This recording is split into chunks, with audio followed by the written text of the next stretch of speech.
Hello and welcome along to a special episode of this Torquay United series, part of the furniture with me, Daniel. We're back as promised 1 year after resigning to see how Torquay got on in their first year without us and whether our legacy has continued past us leaving. So we've skipped through to the end of May the following year and we're back the day after the Champions League final. So we'll get to see who's been involved in the big competitions and who's been doing best out of the English sides. This is the first of two specials at the end of this series as we come back to see how Torquay have got on, and then next time round we'll be back to look 20 years in the future more generally, just to see how the footballing world's getting on, although of course we're aware of some of it with Torquay. That'll be our last episode before the FM20 beta, where we'll be back with daily content, but in the meantime I hope you are enjoying this one, and if you are please put a thumbs up on the video. We've announced the content we'll have on the channel and the sides we'll be managing in our long term series and in our beta series too, so do go back and catch up with those if you haven't seen them already, as well as our initials plan video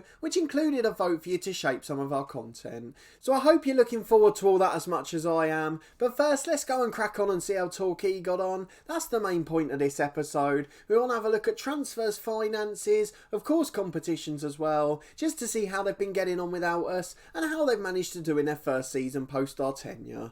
Of course the first thing is who took over as manager, and we got an answer to that very quickly. I've got to say I haven't looked at anything beyond this yet, so I'm not quite sure how it's going to be, although it does say first in the Premier League on the right hand side, so that may give us an indication of how well they've done.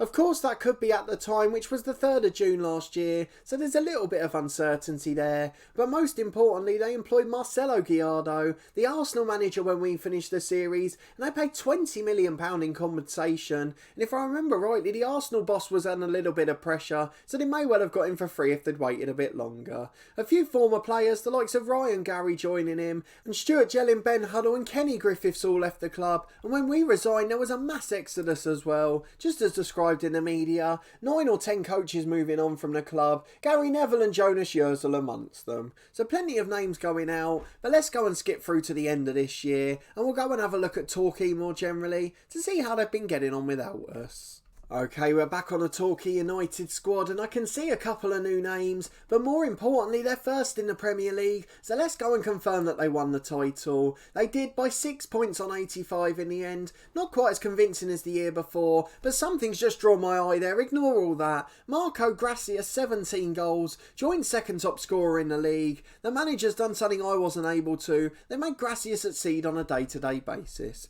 So here's a top scorer, meaning Andrade didn't play much, 13 assists for a player called Erickson. We're going to have to go and meet him in a moment, but the headline news is that Torquay retain a title for the 3rd year in a row, and Marcelo Gallardo's continued our success despite seemingly using some different players as stars. We've also got to go and look at the other competitions too, so let's have a look at the team and lineup. We also want to see what sort of players we've got there and meet those that weren't at the club previously. I can see quite a lot of our players are out on loan, Stuart John, Lauren Brunet, Raphael amongst them, and I can see quite a few new players and some returning from loan actually. James Smith, the attacking midfielder, now worth £39.5 million. He's come back and been involved in some competitions. That's going to be a good sign for him. And Andrew Brown, the young striker, is now worth £61 million. He's had a fantastic season, scoring 15 Premier League goals, and he's becoming one of the best strikers in the world, and he's made his England debut too. Let's see what Andrade did this year. Not very much actually. 2 starts in the Premier League for a very good player, and it looks like he's going to be on his way out, something we couldn't have predicted last year. Nicky Carter's a new signing on the left wing, plays as an inside forward. He's come up in our scout reports 100 times, but we never wanted to sign him as we like the natural winger, but he's come in and done a decent job, and I can't see Kant as a left winger actually, so maybe that was a like for like replacement. We'll go and look at the outs in a moment. We've got a Brazilian midfielder worth 41 million, quite experienced at the age of 30, just a rotation option, a number 10, as they seem to be playing a 4-2-3-1. Omar not in the side in recent weeks, but I'm sure he played his part in the season.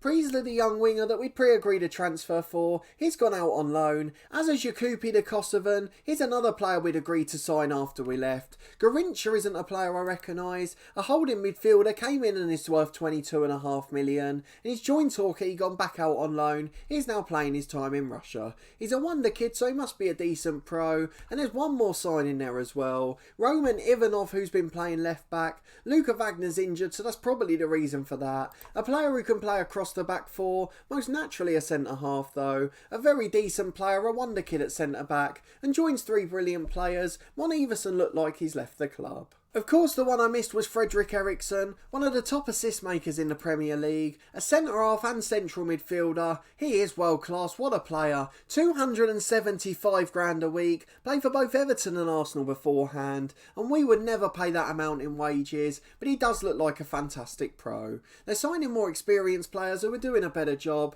and the wonder kids they've signed have gone out on loan, which gives them a nice little balance in the squad. But they won the league, so it's all the same for them, although they did spend a bit more money to get there. Let's go and have a look at the competitions too. In fact, let's do it via the schedule, it's more exciting. They lost the Community Shield 3-0 and two of their first three Premier League games actually. They beat Rangers 4-0 in the European Super Cup final, so that'll be an interesting one when we go and look at our 20 years in the future. Rangers must have won the Europa League, what an achievement that is for them. They lost to QPR in the third round of the Carabao Cup, so no retaining that competition. In the Champions League it looks like they got through easily, and they won the Club World Championship again. That one was a 3-0 win against the Brazilians, really decent after a 1-0 win against Guangzhou, the side that nearly embarrassed us the previous year, and they put up a pretty close fight in that one too. So we're going down in the FA Cup and Champions League, and it was all looking good until we got to that Watford game. An FA Cup semi-final defeat, Alex Andrade with one of his few goals for the season, but unfortunately it wasn't enough to get them over the line. So Watford got to the final in that one, no domestic cup competitions for Torquay, having lost the Community Shield FA Cup and the Carabao Cup too. It was just the Champions League that could have saved them, but they went out on away goals to Atletico Madrid. So yes, they didn't lose either game and they only went out on away goals, but only reaching the last 16, not too great for them, and in the end they finished with a treble, but two of them were one-off competitions. So the Club World Cup and the European Super Cup, and the big one the Premier League title, but Torquay will be happy with that season from Gallardo, although it wasn't as good as our final one with the team. Let's go and have a look at the transfers to see who left the club. We obviously thought Lee Camp was one of them, and I presume there was a few more as well, and there was one more signing we didn't notice too. Gottardi from Celtic, 7.75 million, and it looks like he's just a youngster in the reserves. I'm sure he'll reach his potential in the future. In sales, there was absolutely loads. Look at some of the figures they've sold here. Mon Iversen went for 40 million to Liverpool, Probert to Bayer Leverkusen for 6, Manny Keita for 60 for Watford, not a huge surprise at 31 years of age, but here's the big one, it's Gerben Bacanes, 62 million to Real Madrid. That's not a lot of money for a very good player, and he had a few years left on his contract too. He was a superstar and I'm not sure why they've sold him, I guess because they weren't using a holding midfielder.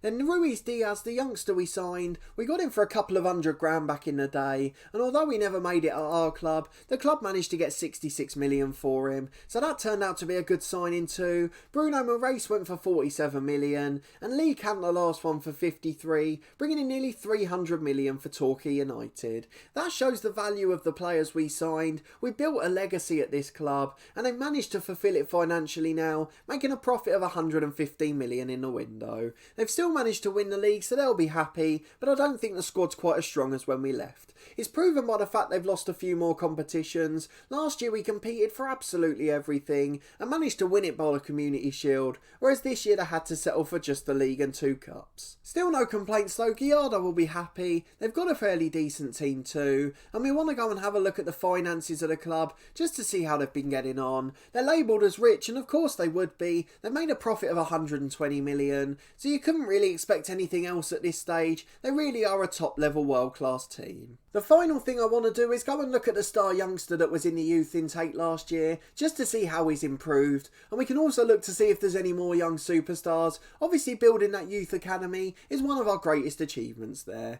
Emil Kristofferson was the one, a left midfielder. He's not developed too much, but he's still at the club and he's doing well at 16, so fingers crossed he'll be able to reach his potential. If we go to the youth academy though, look how many superstars have come through this year. They're all worth loads of money, so they must be doing something right, and let's just hover over them to see if they're any good. So the young striker is Mcintosh. He was there last year, and then they've got Pilly Chester, the second double-barrel striker, looks a very good finisher who might make it. He's 15 years of age, so would have come through this year, and that looks like a fantastic young player. So another world-class one coming through the ranks. Fontaine, a left winger, a bit further down. He doesn't look particularly strong. Lee Scott, a centre-half who was there the year before. He again looks a pretty decent defender. So plenty of high-quality prospects coming through at Torquay, and generally the club's managed to carry on doing pretty well. They've managed to win the Premier League again, which is the big one, and a couple of other competitions which can't be complained about. Marco Gracia definitely the big surprise, top goal scorer at the club this season. He's had a brilliant impact and improved off the pitch too. What a fantastic job Guiardo's done with him, even though he hasn't matched us in other areas. But a really fond look back at Torquay. Even though they've dismantled some of our backup squad, it is a shame to see Bacanes leave the club, as well as a few other familiar names, but they've managed to continue their success, and that's what we wanted to create at the club. If we go and have a look at our profile, I just wanted to see how much our reputation had dropped with a year of not managing, and it hasn't really dropped at all actually. Still 4.5-star reputation, and 20 for man management and motivating. So if we had been looking for another job, we certainly would have got a big one, but at this stage we're very happy to sign off in this career, having taken Torquay from the bottom to the top and managed to create a legacy that's continued after us leaving. If you did enjoy this look back though, please put a thumbs up on the video. Let me know if there were any surprises I missed. I'll finish on the squad screen for you, just so you can go back and see how players have performed. There may of course be one or two that you weren't expecting. So let's go and put them in terms of selection info, so you can see the star ratings and the star performers over the season. I'm sure there's not too many surprises there, though it's great to see Andrew Brown reach his potential. But let me know if anything stands out that I've missed, or anything else you want me to answer, and I'll of course go back and have a look at this Torquay squad to find out the details for all of their careers. Richard Quirk's still there, which was a really great moment for me, although he barely made an appearance this year. 8 of them were in the Premier League though, so he continues to add to his appearance record. Subscribe to the channel, as we mentioned earlier, for daily FM20 content. As soon as the beta's released in a week or so's time, we'll have 5 episodes a week from our long-term story, and 2 a week from our one-season beta save, both of the clubs we've announced already, so go back and catch up with those announcements if you're not quite up to date, and also our initial FM20 plans video, which contained a vote for you to shape some of the content on the channel. Our Cricket 19 career also continued with 2 episodes a week. That's every Tuesday and Saturday at midday.